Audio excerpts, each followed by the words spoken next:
പ്രശ്നമാണ് ടെൻഷൻ മാറണോ? ഈ ദിക്ർ നിങ്ങൾ പതിവാക്കിക്കോ. മഞ്ഞുരുകുന്നത് പോലെ നിങ്ങളുടെ മാനസിക ഡിപ്രഷനുകൾ അള്ളാഹു മാറ്റിത്തരുമെന്ന് നബി തങ്ങളുടെ വാക്കാണ്, തെറ്റൂല. അള്ളാഹു കബൂലാക്കി അനുഗ്രഹിക്കുമാറാകട്ടെ. അതുപോലെ 12ാമത്തെ നേട്ടം മഹാരഥന്മാർ പറയുന്നു, ഉറങ്ങുമ്പോ ഈ ദിക്ർ ഇങ്ങനെ ചൊല്ലി കിടക്കാൻ അങ്ങ് ഉറങ്ങിപ്പോയി, എണ്ണമൊന്നുമില്ല, ഇങ്ങനെ ചൊല്ലി അങ്ങ് ഉറങ്ങിപ്പോയി. ആ ഉറക്കത്തിൽ നല്ല സ്വപ്നം കാണുമെന്നും ആ കാണുന്ന സ്വപ്നം ഫലിക്കുമെന്നും മഹാരഥന്മാർ. 13ാമത് പറയുന്നു, ആഖിബത്ത് ഹുസ്നുൽ ആഖിബ, നല്ല മരണം അല്ലാഹു തരും. 14ാമത് മീസാൻ എന്ന തുലാസിൽ നന്മയുടെ ഭാരം അധികരിപ്പിക്കും. 15ാമത്തത് അർശിന്റെ തണൽ അല്ലാഹു ലഭിക്കും. 16ാമത്തത് ഹിഫാലത്തിന്റെ മാലാഖമാർ അല്ലാഹുവിന് കൊടുക്കും.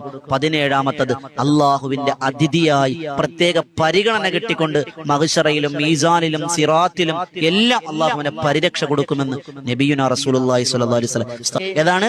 ലാ ഹൗല വലാ ഖുവത ഇല്ലാ ബില്ലാഹി